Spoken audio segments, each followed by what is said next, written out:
I remember one time we got in an elevator and someone said to my mom, like, your kids are breathing my air. And we were like, and at first I was like, oh my gosh, are we? Because I was a little kid. I was like, why are we breathing her air, Mom? Like, what's that all about? And she kind of explained to me the mentality of like not valuing life, not valuing children, and just like this mentality that like children aren't precious and they're not blessings, and that they're not like good things to have.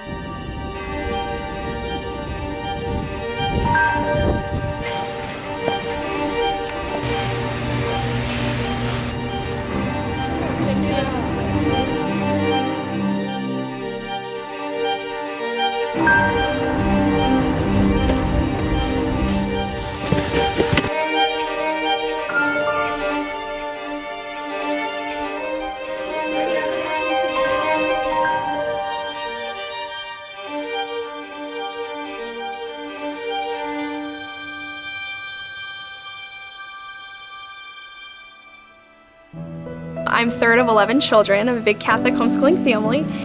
I got involved during my freshman year, and so that was definitely a time of like self-discovery and figuring out like what is life all about. And my mentality when looking at school was just like, these are 4 years, like you just got to get through it. You're going for a degree for later. And suddenly just being like, 4 years, this is a long time. What am I going to do with this? My freshman year, we did a display of, I think, about a dozen canvases which depict the victims of abortion. And I stood there with these images and I was like, wow, this is gonna be it. They're gonna change on the instant. Like, you're gonna look at those pictures and say, abortion is wrong. There's no way that anyone can still stand for abortion after they see these images. And they didn't. And I just looked at those people, I was like, wow, something bigger is going on here and I need to do something about it. I think when I first started getting involved, there was this like ferocious energy where I was just like, I need to do everything. I need to be at every single event in the community. But just like knowing my own limits and knowing that God only gives me a certain amount of time and I shouldn't be doing everything, pick those things that, that God is calling you to and do those things really well.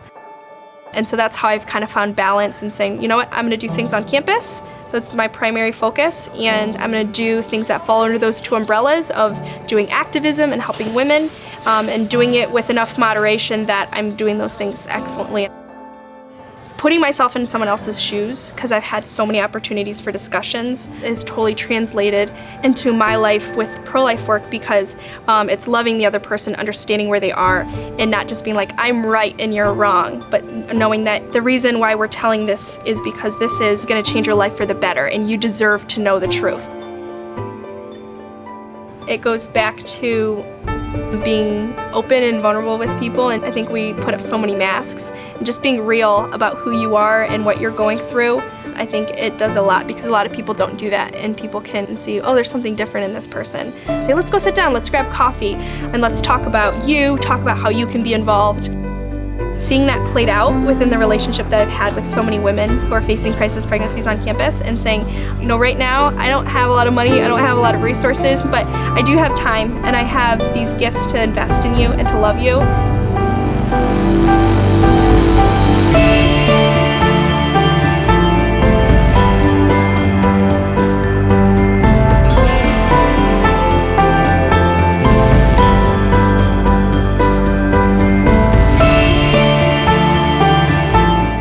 I think the pro-life movement is the movement that's going to change the world, and that's going to change how people view life, because understanding the dignity of every person and standing up for that is the most human thing we can do.